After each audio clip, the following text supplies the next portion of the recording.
JNU से MA economics pursue करना चाहते हो बट बहुत कंफ्यूजन है। एलिजिबिलिटी क्राइटेरिया क्या है, एडमिशन कैसे मिलता है, 10+2 लेवल पर मैथ्स मैंडेटरी है या नहीं, पूरा का पूरा एडमिशन के लिए प्रोसेस क्या है। सो वेट, सारे डाउट्स होंगे क्लियर क्योंकि हम बात करने वाले हैं कि जेएनयू से एमए इकोनॉमिक्स आप परस्यू कैसे कर सकते हैं।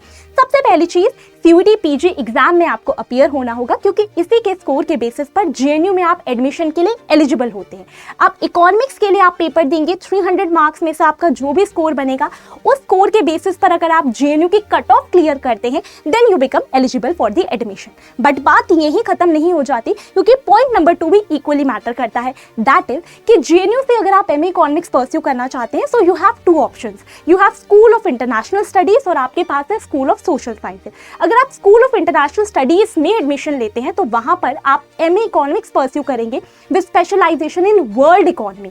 अब यहाँ पर एडमिशन के लिए आपका सीयूटी पीजी का स्कोर मैटर करता है और साथ ही साथ आपको एलिजिबिलिटी क्राइटेरिया मीट करना है, दैट इज कि आपने इकोनॉमिक्स ऑनर्स कंप्लीट की हो विद 50% मार्क्स इन एग्रीगेट, नहीं है कोई प्रॉब्लम नहीं। आपने बैचलर्स डिग्री कंप्लीट करी हो किसी भी सब्जेक्ट में with 60% marks in aggregate, economics को आपने एज अ सब्जेक्ट पढ़ा हो, and very important thing is यहाँ पर एडमिशन के लिए आपके पास जरूरी है कि 10+2 लेवल पर आपने मैथ्स पढ़ी हो। सो मैथ्स इज मैंडेटरी।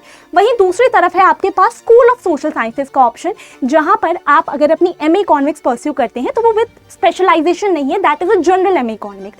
अब यहाँ पर भी सीयूटी पीजी का स्कोर मैटर करेगा और साथ ही साथ criteria is very simple. Bachelors degree आपने अपनी कंप्लीट की हो किसी भी सब्जेक्ट में, एंड यहाँ मेंशन्ड है कि 10+2 लेवल पर मैथ्स जो आपके पास रहती है उसकी नॉलेज आपको हो, ये एक्सपेक्टेड है।